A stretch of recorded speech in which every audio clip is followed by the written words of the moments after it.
Hey friends, welcome to Mountain Meadow Homestead. My name is Melissa if you're new here, and today we're going to start some more seeds. I have two varieties of artichoke that we're going to start. I have the Tavor by Johnny Seeds and then the Green Globe by Seed Savers. I also have two celery varieties and they're both open pollinated. One is called Conquistador and the other one is called Tango by Johnny Seeds. And the reason I'm trying two varieties of each is I want to see which one I like better, which one produces earlier in the season, stuff like that. Each year I do this and kind of narrow down what seeds are my favorite versus what ones are kind of meh. So, and then I have some flower seeds that we're going to start. And a lot of these are experiments. I've never grown them before. Not sure how they'll do here. And we're just going to give them a try. Honestly, when I was looking at flowers, I picked ones that I liked the look of and said, sure, let's give it a try and see if it works here. So you get to experiment along with me with these ones. The first one is called Verbena, and it's kind of a purpley flower by Johnny Seeds. And I'll try to insert pictures up here for you so that you can see them, because Johnny Seeds, they don't put pictures on the front of their seed packets. I printed out pictures and taped them on here so that I could see what they looked like. And then I have Eucalyptus by Johnny Seeds. It's called the Baby Blue variety. And then I have Carnations, and these ones I got from M.I. Gardner. I really love the M.I. Gardner seed packets because he just has a lot of information on the back in an easy to read fashion. Everything from when you should start them indoors to when you should transplant them, what temperature they like to germinate at, the spacing, and then he's got a little paragraph about the plant. So, and the pictures on the front. They usually, I don't think I have another one from him here, but the pictures are usually really good. So I've got three types of carnations. I did a little research on these after I bought the seeds. And I don't know how they'll do here or if they'll even bloom in time, but we're gonna give it a try. I did watch one lady today that she started hers indoors, planted them out about end of June, and she had flowers on her carnations end of August into early September. So I'm kind of hoping that if I plant them earlier in June, then I'll get flowers about mid-August, and which we usually don't get a frost until the first week of September. So I don't know, total experiment. We're gonna give it a try. Some other ones that we're gonna start these are seeds that I saved myself. My mom has some just wonderful lavender. It comes back every year, which when you look at lavender online, typically they'll say like zone 5 and up, they're perennial. And here we're a zone 3B, 4A, depending on the year. And so I tried to save seeds from her lavender because they do come up every year despite having negative 30-degree temperatures and, for a week or two in January. So, I'm not sure if the seeds are viable. I tried to wait until they fell out of the pods basically. So total experiment, hoping it works. And if it does, I'd like to plant this lavender somewhere around my chicken coop and up at the property because the bees like lavender, and that would be a great thing to have for them. So we're gonna try lavender today as well. And then again, total experiment. I buy geraniums every year to put in our front garden beds, and they do really well with cooler nights and whatnot, and they just bloom all summer as long as you keep up on them and are pinching off the dead heads. So I think I collected what are the seeds, and I want to try and give them a try starting them from seed, because it would be nice to save a little bit of money that way, because I do buy quite a few of these. We'll see how that goes. Something else that I did save seed from last year are raspberry seeds. Now, my mom has a very small patch of raspberries, and they are just plump and delicious and just like the perfect raspberry. And they have come back year after year. And so she didn't have enough canes for me to take from hers. And so we're gonna just try starting these from seed. But I did read online that they need to cold stratify for a month or so. So the first thing we're gonna do is we're gonna get all these seeds in a paper towel and wrap it up. We're gonna put it in our plastic bag, and then we're gonna stick it in our fridge for about a month, and then we'll try and start these seeds at that time. So today is March 9th, and so about April 9th, whatever that Saturday ends up being, is when I'll try to start these seeds. So this is an easy one to knock off the to-do list. And then I'm gonna give you an update. Our onion seeds back here, they are in need of a trim. Let's see. I'm just gonna wrap that up like that.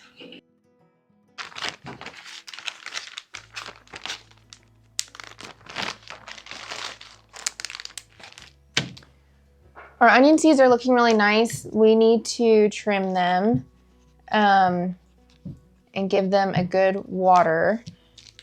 So I'll put these off to the side.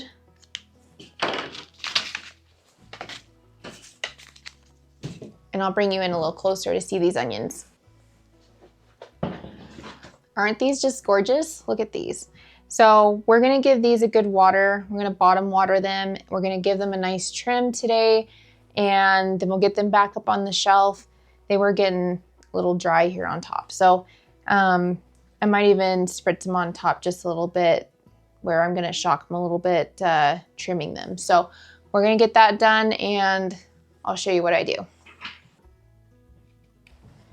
We're just being very gentle with these, and if any of them are still like curled down into the soil, we're gonna kind of help them a little bit to pop up.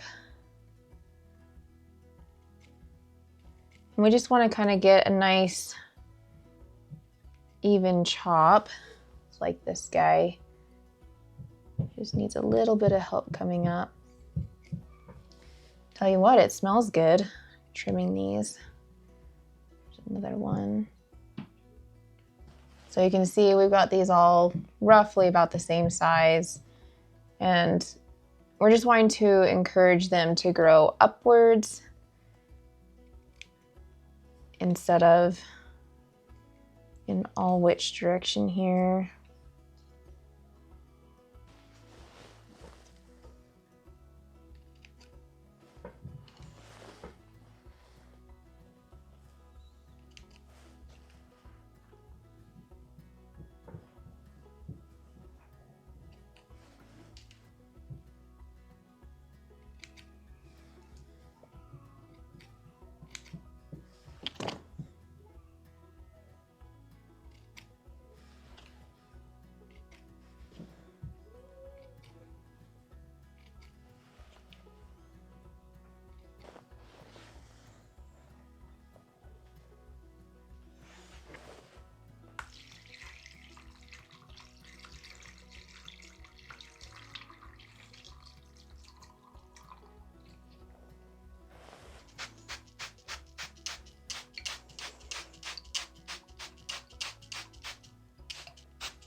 All right, so we've got our second ones. These are our bulbing onions. The other ones were the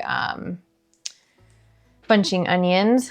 And so again, we're just gonna kind of go through here, help any that need a little bit of help. Now in the garden, I do give my onions a haircut as well about mid-season. It helps to promote them to bulb up a little bit more, grow more leaves, and then helps generate nice big onions.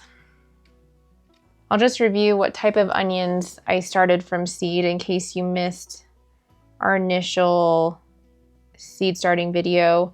And I do recommend that you go back and check that out so you can see what we did and what we talked about. But we started these are red Wethersfield onions, and then these are the New York early onions.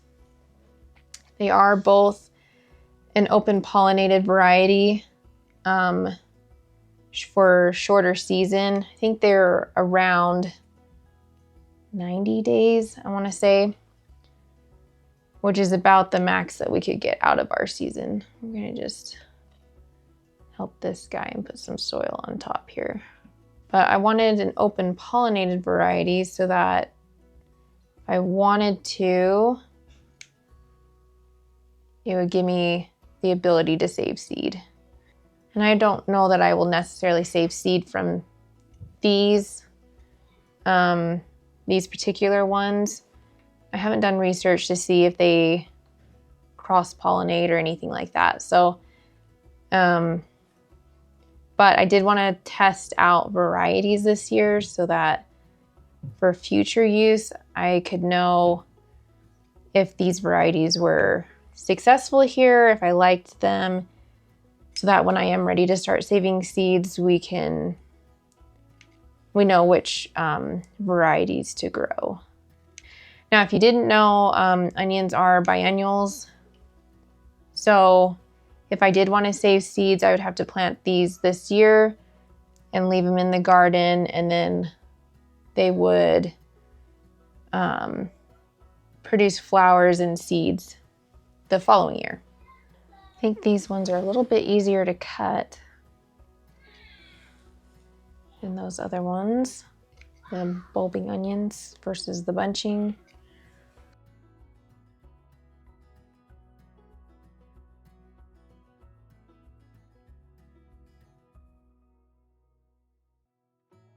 All right, we've got all of our onions trimmed.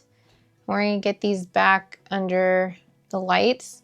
They look so much better already, and I'm excited to watch these grow. It's one of my favorite things is to run my hands through my plants. Who else is like that? Let me know down in the comments.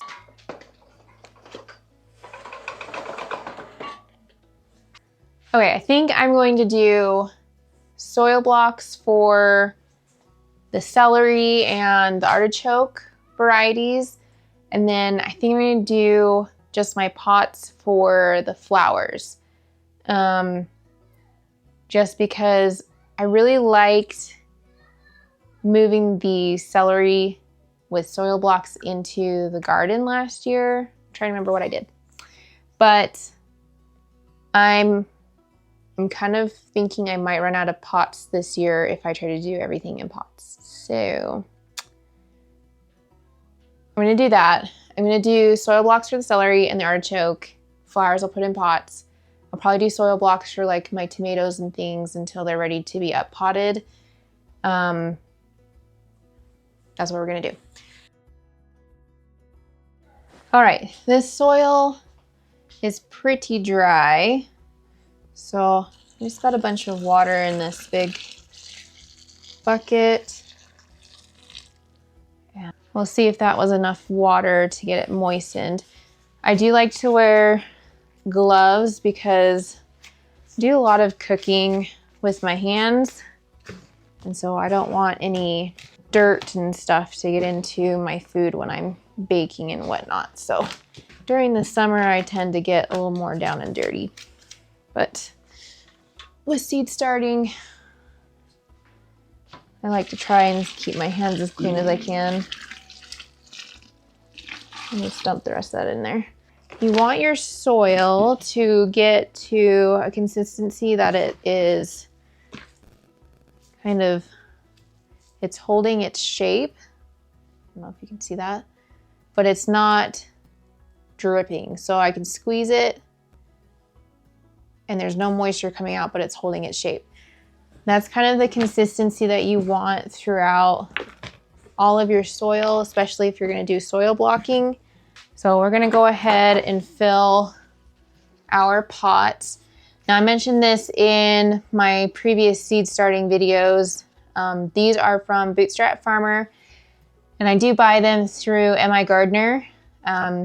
He offers them, but the way they work is they allow for air pruning. So I really love these pots. And so if you're in search of a good pot, check these out. I don't want to compact it too firmly, but I just want a nice light compaction here. Just like that.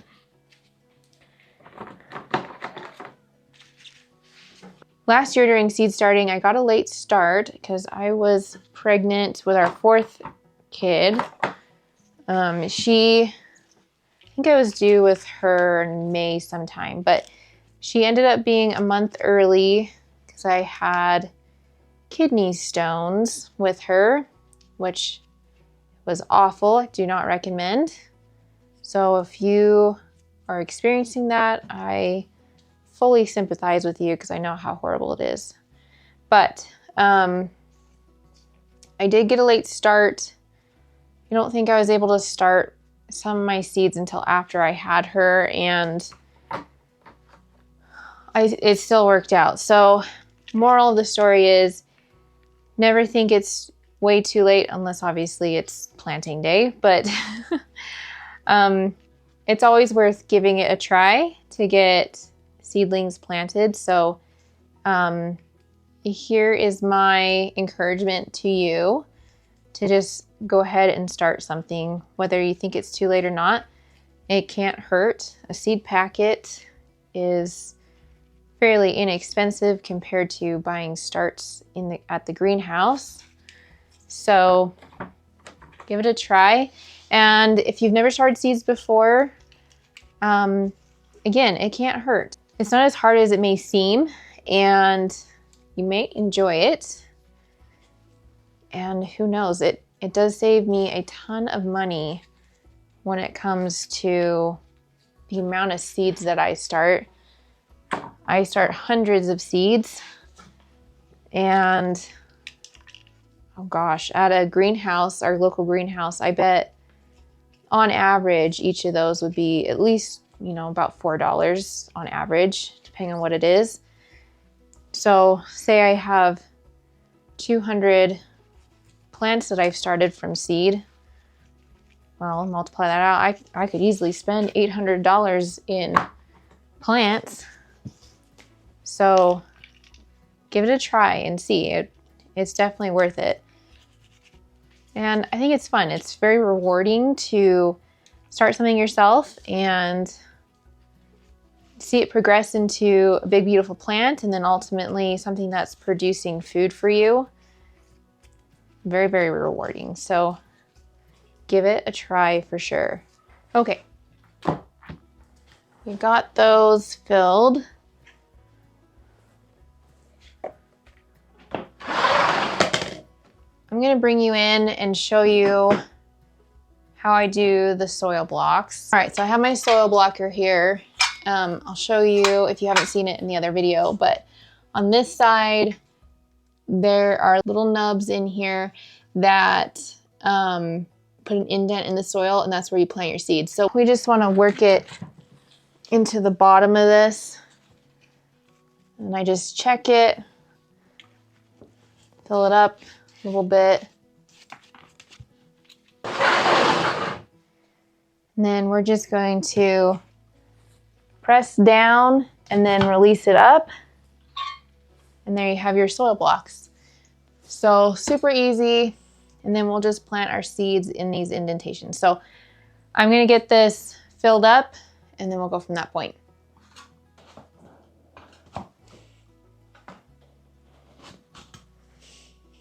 All right, so we've got our soil blocks made and we've got our pots made. And so we're gonna do the flowers in the pots and we're gonna do the artichokes and the celery in the soil blocks.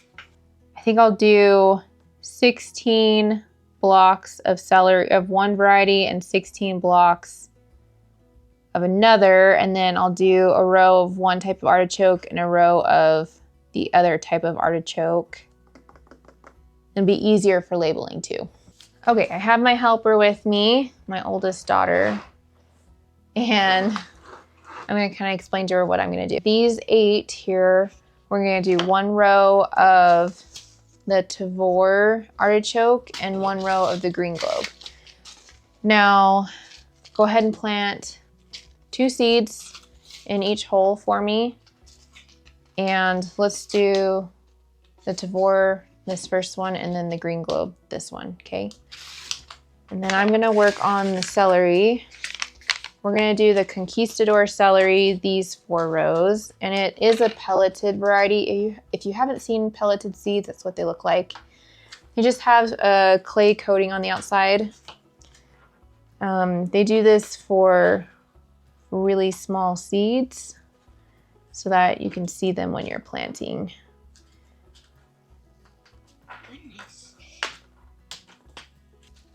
You do want to use pelleted seeds the year that you get them because they can become non-viable. So we'll probably experiment and just throw these out in the garden this year. And we're gonna do Tango on these other 4.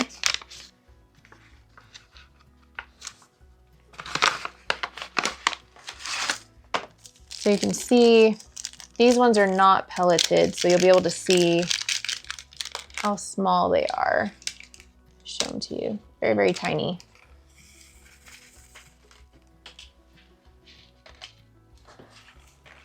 We'll do a couple seeds in each hole just where they're so tiny, and then we'll thin them out as they germinate.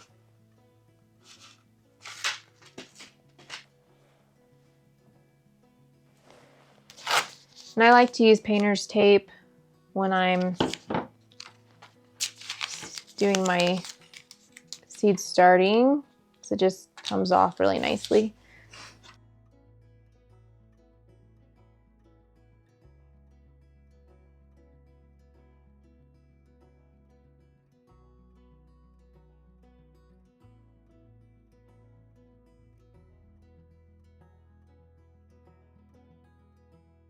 And we're just gonna kind of push the soil in around these seeds, just like that. Yep, those ones too. Celery likes to be covered for germination, so we're gonna go ahead and just cover up our celery, kind of keep that moisture in there. And celery also needs light to germinate. So we're just gonna stick these under the lights and monitor them. And once they sprout, then we'll take this plastic off, whether that's the artichoke sprouting or the celery. And yeah, that's that. Next one, we've got eucalyptus, baby blue. I think we'll just do a couple of these.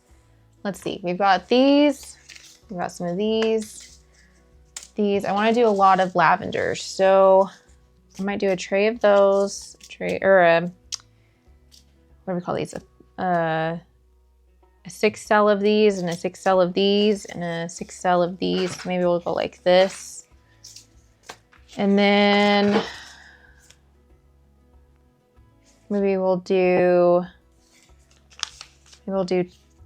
2 of those and maybe 2 of those and 2 of those, and then the rest of these we'll do lavender plants. I think that's a good plan. I do want quite a bit of lavender.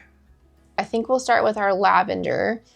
And again, I don't know how viable these seeds are. They look really good to me. I'll show you. That's what the seeds look like.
Okay, we've got all of these sown. So we're gonna go ahead and create our labels here.